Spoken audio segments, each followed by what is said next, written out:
qual é o sentido da vida? Tipo, é isso? Chegam pra gente e falam direto. Pô, por que você não sai do MBL? Eu nem gosto de chorar assim na frente das pessoas, principalmente da minha mãe.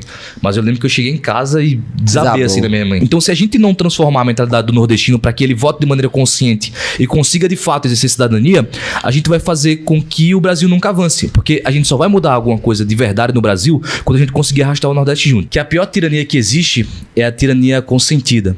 É a tirania aplaudida e a tirania sem rebeldia. Porque eles podem fugir de mim aqui nas redes, podem correr de debate, que ninguém aceita debate comigo, mas quando estiver na Câmara, vocês vão ter que me encarar, vocês vão ter que debater comigo, eu vou fazer vocês passar vergonha. Eu vou mostrar pro popular, pro natalense e pra população potiguar que vocês não valem nada, que vocês só se sustentam no discurso, mas quando a gente traz os dados, quando a gente vem com inteligência, vocês simplesmente somem. Se você é jovem, se você tá com algum problema de crise existencial, depressão, ansiedade, cara, lê a Bíblia completa, vale muito a pena. Inclusive, eu indico aqui a King James, que é a mais fiel aos originais. E Faustino, já conta aí pra gente aí quem é Faustino, né? Faustino é um cara que teve uma crise existencial em 2020 com a pandemia e várias coisas que aconteceram na minha vida em 2020, e uma dessas coisas me levou a uma revolta política. E essa revolta política me levou a São Paulo me levou aos caras que eu conheço hoje e que eu admiro. São Paulo também me trouxe a oportunidade de conhecer o Gabriel Costinário, que vocês também vão conhecer aqui hoje, que é um cara do Rio de Janeiro, que assim como eu veio de baixo, não tem família política, não tem padrinho político e não vem dessa realidade. Todo esse sentimento que a gente trouxe desde que a gente é gente, né? Desde quando a gente se entende como gente, começa a pagar a conta, vê que a vida adulta é muito mais difícil do que a que a gente imagina quando é criança. Verdade. Eu queria ser adulto quando era criança só pra poder pegar o leitinho escondido. Antes eu pegava escondido com a colher. Mas não, quando eu for adulto vou poder pegar isso aqui tranquilamente. Mas a vida difícil, ela é complicada e boa parte dos problemas, por mais que você tente acreditar que não, boa parte dos problemas da sua vida hoje é interferência política. E eu percebi isso quando eu tive o meu 5º assalto à mão armada. Eu tava com minha mãe, tinha comprado uma moto há 3 meses e o cara foi completamente hostil, levou minha moto e eu vi que o Estado naquele momento não me ajudou em nada. E foi que eu comecei a ter uma reflexão sobre o que eu poderia fazer como meios de ação para poder combater esse cara, combater esse vagabundo que ele sempre sai impune dentro do nosso sistema hoje penal. E foi a partir disso que eu quis aprender filosofia, quis aprender mais sobre política e foi o que me levou para São Paulo. E a gente fez uma amizade muito grande, a gente se identificou bastante, porque meio que a nossa história política foi meio parecida, né? Desacreditado do sistema, porque política a gente sabe como é que é, então tanto é eu e ele, a gente já trocou muita ideia sobre isso, tipo, eu nunca nem tinha votado na minha vida. Nunca... É um lance que o pessoal às vezes não acredita, mas tipo, eu e o Costinário nunca votou na nossa vida, pra vocês terem ideia. Porque se você parar pra Nunca pensar... votou? Não, Nunca votei. Não, eu nunca encostei numa urna. Porque na Quantos Baixada... anos? Eu tenho 31. Deu 25. São 7 eleições que eu nunca votei. Eu pago multa, né? R$3,50. Porque o que acontecia? Antes de eu entrar na política, faz um ano mais ou menos que a gente entrou na política. E aí o que acontecia? Lá na Baixada Fluminense, o voto é vendido muito fácil. As pessoas votam em bandido muito facilmente. E o teu voto vale o mesmo que o meu. Por que eu ia entrar participar dessa brincadeira, sendo que boa parte das pessoas não pensam direito em quem vai votar? Então eu só me afastava. Eu não queria brincar, não queria participar desse jogo. Só que eu trabalhei mercado financeiro por muito tempo e obrigatoriamente você tem que entender sobre política. E em algum momento, tipo, por influência de amigos e tudo, falaram uma coisa que era verdade. Por que você não usa isso pra mudar o seu redor? Porque, tipo, a gente não gosta de morar num lugar onde a gente não pode sair na rua com o celular, telefone. Isso aí, Rio de Janeiro é tão pesado quanto é no Rio Grande do Norte. E eu e ele, a gente se conheceu na parada gay. Não, mas é engraçado. Porque a gente sempre vai questionar o pessoal, né? Em qualquer manifestação, faculdade, tudo. E aí a gente foi lá gravar. Tipo assim, pra questionar o pessoal. E ele, cara, antigamente ele usava o vestido lá pra entrar na cabeça dos outros e se colocar como tipo, e se eu for mulher, não sei o quê. E a gente, pô, mano, vamos gravar junto? E, cara, deu super certo na hora lá. A gente, tipo assim, bateu muita ideia, tipo, a gente conseguiu fazer um vídeo muito bom, rodou pra caramba aquele vídeo, né? 3 milhões e pouco. É. E aí a gente foi se conhecendo, aí rolou o negócio de ir nas faculdades, na universidade, que também deu bom pra caramba. A gente foi começando a mostrar boa parte das coisas que aconteciam nas universidades. E, cara, eu fui entrando de cabeça num mundo onde eu não esperava estar, entendeu? E, tipo, eu não saberia que eu estaria... Se alguém me falasse que eu estaria fazendo o que eu tô sendo hoje, tipo, ser pré-candidato a vereador, talvez um dia, tipo, quem sabe, ser governador do meu estado, tá ligado? Porque eu acho que só é resolvido pelo executivo e pelo governador. Eu acho que é só assim que se resolve. Pelo legislativo você não vai resolver nada. Como era a vida profissional de vocês antes do MBL? Fora da política. Completamente fora. Como eu falei, eu era um cara completamente apolítico. Eu sempre acreditei que político era tudo a mesma coisa, até porque eu vinha da realidade onde eu morava em Parnamirim, e eu sempre vi os poderes se alternando e, de fato, nada mudando. Bom, eu trabalhava, vou contar o motivo da minha crise existencial. Em 2020, na pandemia, antes de acontecer, eu sofri um acidente na moto de um amigo meu, uma semana depois de ter sido assaltado. E uma semana depois também do acidente, fechou tudo, quando teve o lockdown lá, e eu tava com 9 mil de nota fiscal para pagar de uma loja de suplemento que eu tinha dentro de uma academia. E minha cabeça ficou, nossa, velho, eu fui assaltado, sofri um acidente na moto do meu amigo, tive que pagar a moto do meu amigo, só a franquia laranjado. ainda tinha 9 mil de nota fiscal pra pagar. Aí eu fiquei, cara, velho, comecei a me questionar assim sobre a vida, sabe? Qual é o sentido da vida? Tipo, é isso? Eu vivi minha vida toda projetando alguma coisa pra acontecer esses problemas e eu me afetar ao ponto de achar que nada mais faz sentido. Eu frequentava igreja e tudo mais, e eu comecei a me questionar. Tanto que eu cheguei em casa, eu lembro que eu nem gosto de chorar assim na frente das pessoas, principalmente da minha mãe. Mas eu lembro que eu cheguei em casa e desabei assim da minha mãe. Aí ela me deu o capítulo de Jó, lembro, pra ler, e de Jonas. E eu li aquilo e fiquei refletindo. Não, velho, eu não vou me entregar aqui. Porque eu tinha duas opções. Ou eu me entregava a uma depressão, ou eu reagia e fazia alguma coisa. Daí o que eu falei, eu tô com ódio aqui dentro de mim, porque eu perdi tudo que eu batalhei pra ter, e ao mesmo tempo eu tô com um vácuo que precisa ser preenchido. Falei, eu vou preencher esse ódio com esse vácuo aqui, eu vou buscar perguntas dentro da filosofia, dentro de um mundo espiritual também, e dentro de um propósito que preencha esse lado vazio e que dê resultado para me combater esse ódio que eu tinha. E foi aí que eu comecei a entrar em correntes filosóficas. Aí eu comecei a ver um pouco de Aristóteles, o conceito de ética, no livro que ele fez pro filho dele, Ética Nicômaco. Aí eu do nada entrei numa bolha olavista, eu comecei a acompanhar o Olavo. Acompanhando o Olavo, eu ainda era muito apolítico, não queria saber de política, eu queria saber de filosofia, eu queria entender o que aconteceu até hoje aqui. Como foi a história do mundo? A gente aprende mais ou menos assim na escola, mas você não aprende a fundo, você não sabe o que aconteceu. E eu fiquei muito curioso para isso. Daí teve uma aula do Olavo, que ele ia falar sobre o Kant, ele ia falar a lógica de moral do Kant e do utilitarismo. Daí ele cancelou a aula para falar do Bolsonaro. Aí eu falei, nossa, cara, esse cara aqui, ele só é mais um cara que quer puxar saco de político. Aí eu parei de acompanhar ele, e aí eu voltei tentando buscar outras referências, que foi quando eu encontrei o Arthur Duval, que a mamãe falei. Eu entrei no limbo de vídeo dele, ele nas universidades, questionando as pessoas na rua, e eu, nossa, velho, ele realmente coloca essa galera em contradição, e essas pessoas não sabem defender o que elas mesmas acreditam.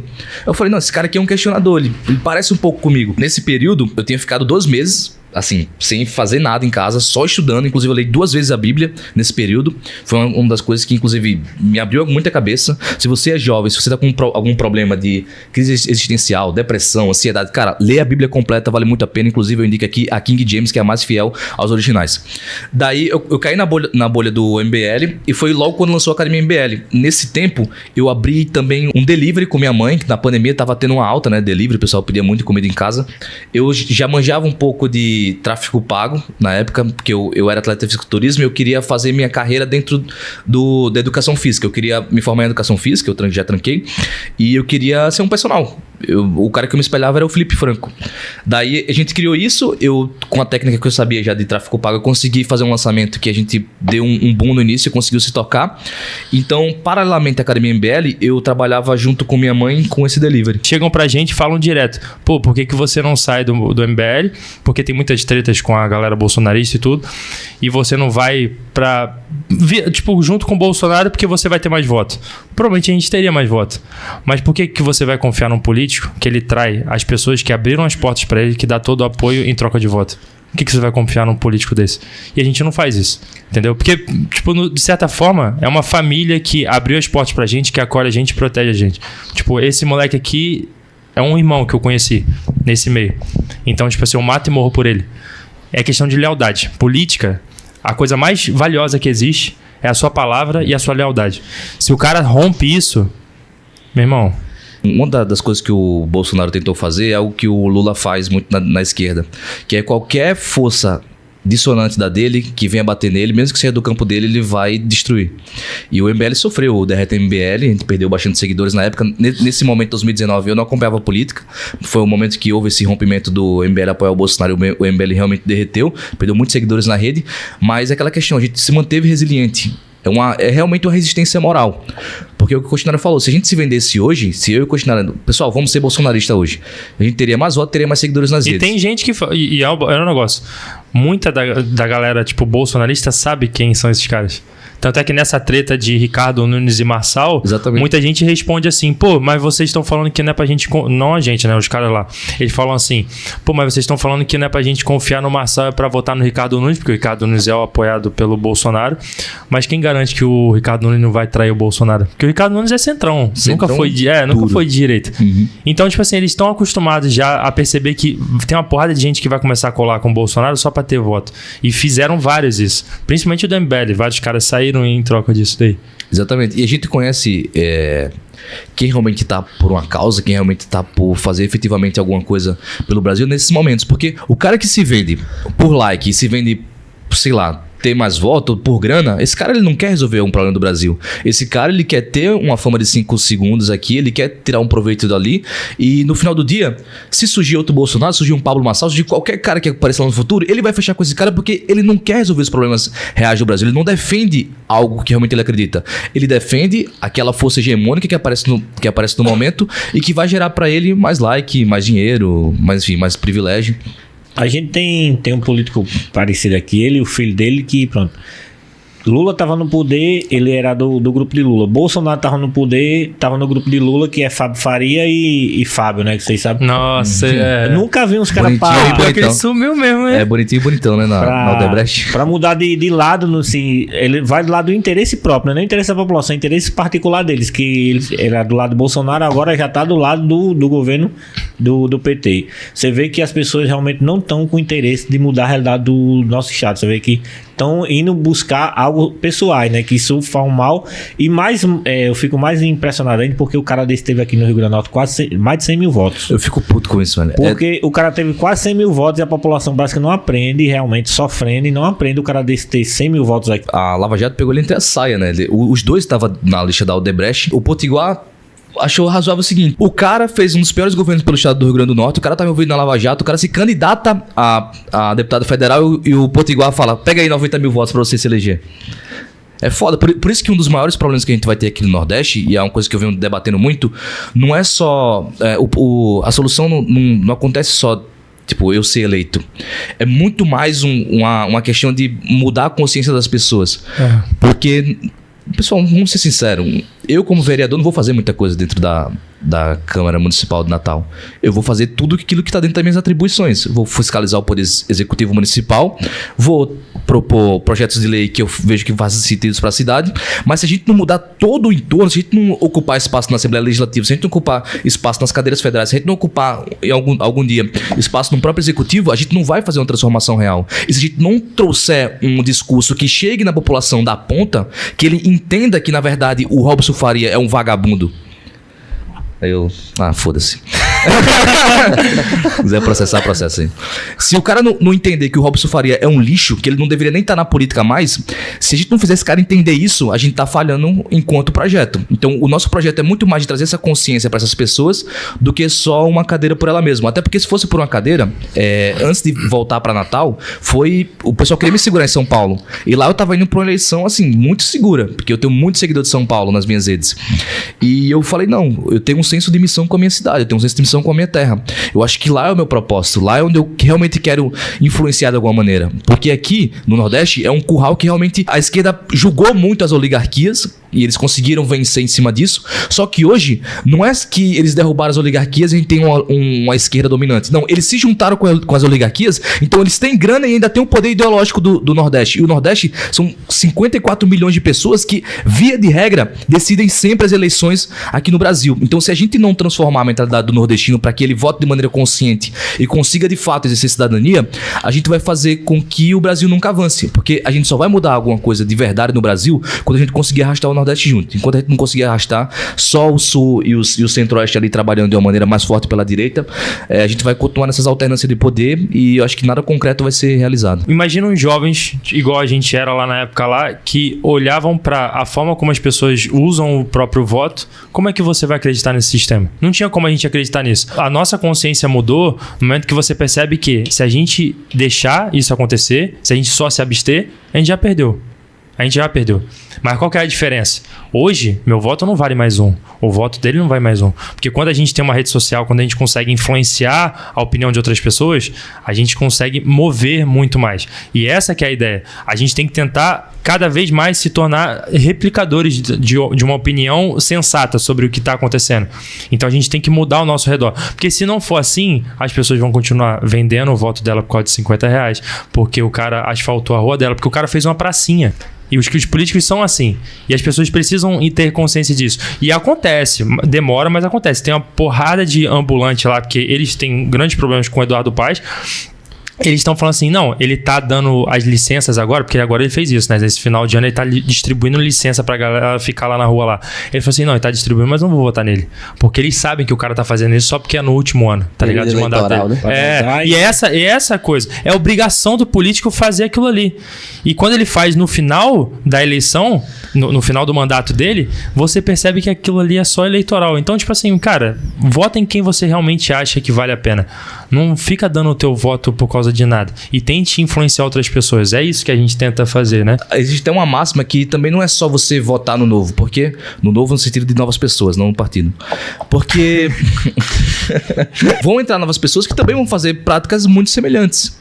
Vão entrar muitas pessoas que vão se aproveitar desse momento agora, vão mostrar a rua esburacada, vão fazer várias coisas que só neste momento, e quando chegar lá, eles vão fazer algo muito parecido com o que eles vêm fazendo já agora. Olhar em perspectiva mesmo, pegar o pré-candidato e você avaliar ele do início ao fim. Também não é só currículo, também não é idade, também não é experiência. Porque quantas pessoas for levar experiência, o Lula é um cara muito experiente na política.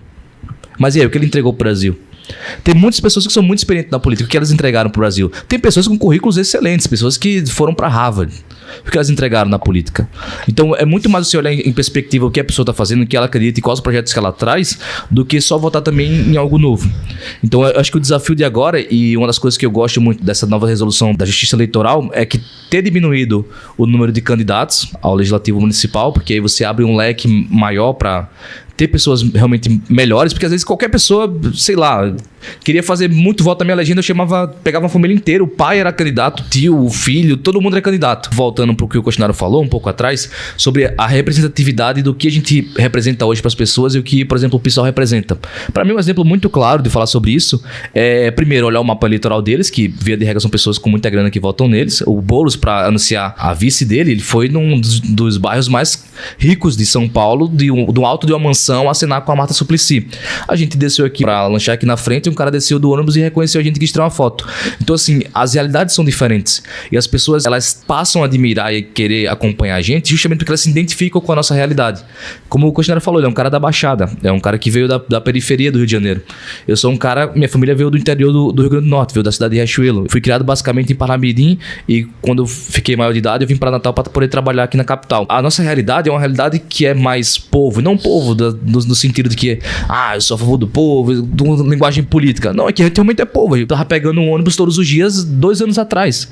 Minha realidade mudou agora? Mudou porque eu me esforcei e eu trabalhei para isso. Mas a realidade de onde eu vi, eu sei muito bem como é que é e eu sei os problemas que são enfrentados nela. E quando a gente consegue transparecer isso em vídeo e as pessoas percebem isso, não adianta também você ser um cara, sei lá, um playboy e você tentar ser um cara humilde. Humilde no sentido de que, eu sou um fudido. Porque as pessoas vão perceber que você não é, entendeu? As pessoas sentem isso. E existem 2 linguagens que eu costumo falar. Existe a linguagem QI, que é o cara que, eu consigo fazer raciocínios aqui muito rápido. E tem a linguagem também da inteligência emocional, da intuição. E as pessoas que geralmente têm uma educação sabotada, que vê de regra aqui no Nordeste, os maiores níveis de analfabetismo, são pessoas que têm uma intuição muito forte. Então elas conseguem te sentir muito mais só de te ver e poucas palavras que você fala do que qualquer raciocínio complexo que você vai fazer para ela entender. Deu pra entender? Tipo, ela vai entender muito mais você, de como você dá uma boa tarde para ela, de como você se comporta diante de outras pessoas, como você age no seu dia a dia, do que uma filosofia que eu vou falar aqui do Aristóteles. Então essas pessoas também, elas conseguem identificar isso, e essas pessoas são as pessoas que acompanham a gente. O pessoal costuma me ver no YouTube, no Instagram, são as vezes que eu realmente sou maior, mas, por exemplo, a gente tem Kawaii, TikTok, que via de regra são as pessoas mais humildes que utilizam esses aplicativos. A gente tem um apelo também das pessoas que nos acompanham lá. E o nosso discurso é um trabalho de formiga, velho, não tem jeito. A gente vai chegando como formiguinha e quando for ver, a gente já tomou todo o formigueiro e ninguém viu nada. E caras como eu e Coxinaro, que pega tudo isso que todo mundo queria ouvir e consegue transparecer isso em vídeo e mostra para as pessoas que, caramba, olha só o que o STF tá fazendo, olha só o que esse deputado de esquerda tá fazendo, olha só o que a Globo tá fazendo. Eles se identificam com isso porque é o que eles queriam falar, estando aqui agora, inclusive com esse microfone. Então eu acho que toda essa conversa ela pode se resumir nisso, que no final do dia a gente tem que representar alguma coisa. Não basta só ser novo. Não basta só ter grandes ideias. Você tem que representar alguma coisa e as pessoas têm que confiar em você. Eu acho que com isso a gente consegue chegar a ocupar esse espaço de poder, e ocupando esse espaço de poder a gente naturalmente vai substituir essas pessoas. O que deveria ser feito realmente? A reforma tributária e administrativa. Só que nem o governo Bolsonaro toca nesse assunto para mexer no judiciário. Porque primeiro é muito lobby, porque quem julga é o judiciário. E como esses políticos agem naturalmente? As linhas de atuação deles não são muito republicanas. Então muitos desses caras estão presos na justiça e é muito difícil pautar hoje uma reforma administrativa decente que coloque essas pessoas dentro desses moldes e que tire privilégio, porque a maioria dos deputados hoje e muitos presidentes que entram já entram com a corda no pescoço. Então se eles pautam algo nesse sentido, logo eles voltam atrás, que foi o que aconteceu agora. A emenda que colocava juízes na reforma administrativa era do Kim Kataguiri e ela foi simplesmente sucumbida, porque primeiro colocaram a assinatura, depois que os juízes fizeram pressão, todos os deputados retiraram a assinatura para poder a emenda dele entrar. Porque no final do dia, só quem vai bater de frente com isso é quem não tem rabo preso. E aí, dos 513 deputados que a gente tem lá em Brasília, quem é que não tem rabo preso? 3, 4, 5? Eu boto a mão no fogo só pelo Kim Kataguiri porque eu conheço ele. É muito difícil passar isso e acaba gerando a desigualdade social, que é o que eles tanto reclamam. Por exemplo, o estado do Rio Grande do Norte, acho que é o terceiro ou o segundo com maior desigualdade social do Brasil. O discurso da esquerda, que tem a secretária de Educação, ela acumula 2 aposentadorias mais o salário, ou seja, ganha mais de 40 pau por mês para fazer um discurso depois de igualdade salarial. Então, uma coisa boa da internet, por mais que isso pareça ser cômico, é trágico, mas uma coisa boa da internet é que a gente pode pegar esses dados e mostrar aqui pra vocês. E no final do dia, ela vai tentar te enganar aqui. Na verdade, não, isso aqui, veja, é uma aposentadoria que eu trabalhei pra esse pessoal. No final do dia, ela tá ganhando mais de 40 pau por mês e tá reclamando de desigualdade social de você que tem uma renda per capita de 600 reais na sua casa. Esse também é um problema do PL 2630, por exemplo, que eles querem regulamentar a mídia.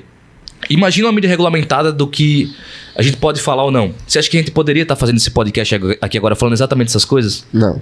Não poderia. Então a única força que a gente tem, principalmente de direita hoje no Brasil, e que a gente pode bater de frente com o sistema, é justamente a internet. Eu acho que quando no Brasil pintar uma regulamentação na mídia que seja parecida com o que tem aí, eu acho que aí a gente tem que ficar muito atento e... a gente costuma falar que a direita é muito dividida, porque é uma coisa que eu questionar a gente fala bastante quando a gente vai dar entrevista, que a esquerda ela é extremamente relativista, ela vai fazer o que for para acabar com você. A exemplo do que a gente já sofreu na mão da esquerda. Tipo, a gente quase levei uma facada no passado, um amigo nosso foi espancado na universidade. Então ela vai ser extremamente relativista. Porém, a direita ela é moralista. Então se o Bolsonaro ele faz uma merda, a gente vai chegar nele, a gente que tem ideias, e falar: Bolsonaro, você errou nisso aqui, o Bolsonaro errou nisso, nisso, nisso. Por mais que isso renda pra gente prejuízos. A esquerda ela não vai fazer isso. E qual é o ponto? Quando vem essas pautas bomba, que por exemplo, veio a regulamentação da mídia, não é que a gente vai ter que debater entre direita e direita e ver quem tá mais certo. Não, é que a gente não vai poder nem debater. Então nesses momentos todo mundo se junta. E a gente se juntou e a gente derrubou isso. Então todas as pautas que vêm nesse sentido são momentos que a gente vê um alinhamento da direita. Eu tendo a acreditar que, cara, esse processo da internet, todo mundo ter acesso a tudo, foi uma forma de democratizar realmente os meios de comunicação. Porque antes, tudo que era legítimo era o que vinha da Globo. Antes, o sonho das pessoas não era ser blogueira, antes o sonho das pessoas era aparecer na Globo. Hoje não, hoje as pessoas elas podem ter voz não estando na Globo. E hoje a Globo é um veículo que se tornou assim, totalmente em descrédito. Eu concordo com a regulamentação da mídia, mas não pode ser de longe essa que tá aí. Por exemplo, a gente sofre muito com isso. É isso que eu ia comentar. Se for pra regulamentar, tem que regulamentar no sentido, tipo assim, contrário à forma ideológica que acontece, que é o que aconteceu no Twitter.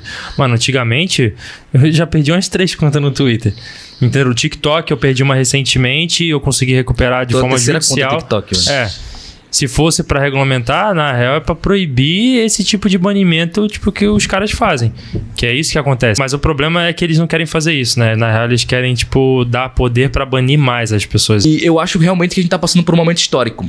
E isso é uma das coisas que me motiva aqui em Natal e no estado do Rio Grande do Norte. Eu acho que a gente tá pra passar por um momento histórico que é justamente que caras como eu, como Coxinaro, vão começar a ter muito mais voz do que essas pessoas. E a gente vai começar a ocupar esse espaço de poder e pode ter certeza, cara, que a justiça eleitoral, porventura, no futuro, eu venha me tornar um candidato dentro do Parlamento Municipal de Natal, pode ter certeza que a Brisa, o Daniel Valença, esses caras, eles vão tremer muito, cara. Eles vão tremer muito porque eles podem fugir de mim aqui nas redes, podem correr de debate, que ninguém aceita debate comigo, mas quando tiver na Câmara, vocês vão ter que me encarar, vocês vão ter que debater comigo, eu vou fazer vocês passar vergonha. Eu vou mostrar pro popular, pro natalense e pra população potiguar que vocês não valem nada, que vocês só se sustentam no discurso, mas quando a gente traz os dados, quando a gente vem com inteligência, vocês simplesmente somem. Vou falar pra você, natalense, que assim como você, eu também me vi muito frustrado por muitas vezes e eu achei que nada poderia dar certo aqui nessa cidade, nem no nosso estado.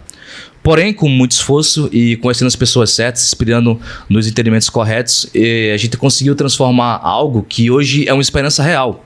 Hoje nós temos chances reais de, porventura, no futuro, entrar dentro da Câmara dos Vereadores. Então, se você, assim como eu, se sente indignado com tudo que eu falei aqui, você é um cara que está dentro do meu time. E se você tá dentro do meu time, a gente vai lutar junto essa guerra. Tem uma coisa que um cara que eu admiro muito fala, que é o Carlos Lacerda. Ele fala o seguinte, que a pior tirania que existe é a tirania consentida. É a tirania aplaudida e a tirania sem rebeldia. E o que eu vejo aqui que aconteceu no estado do Rio Grande do Norte é que as pessoas simplesmente pararam para aceitar tudo o que acontece e se acostumaram a viver no absurdo. Mas eu falo para você, não é normal viver no absurdo e não é normal viver tudo que a gente tá vivendo aqui. A gente pode fazer algo diferente e a gente pode fazer. Agora, tudo isso vai acontecer à medida da qual nós não nos separemos, não nos percamos e não nos deixemos vencer pelo cansaço. A gente tem que ser rebelde com o que tá aí, porque se a gente aceitar, como eu falei lá atrás, a gente já perdeu. E tem uma frase que eu gosto muito que é: moderação na defesa da verdade é serviço prestado à mentira. Se a gente for moderado, a gente fala assim, pô, mas não fala assim com o político não, respeite ele, não sei o que. Então, irmão, você vai ser só mais um usado e pagar a conta dessa galera. Então, seja um replicador, a gente tem que mudar o nosso redor, entendeu? Influenciar outras pessoas, porque se a gente não fizer isso, a gente já perdeu. Nós teremos congresso este sábado, dia 29/6, inclusive dia 28/6 é meu aniversário, na sexta-feira. Vou fazer 26 anos, apesar da cara de 30.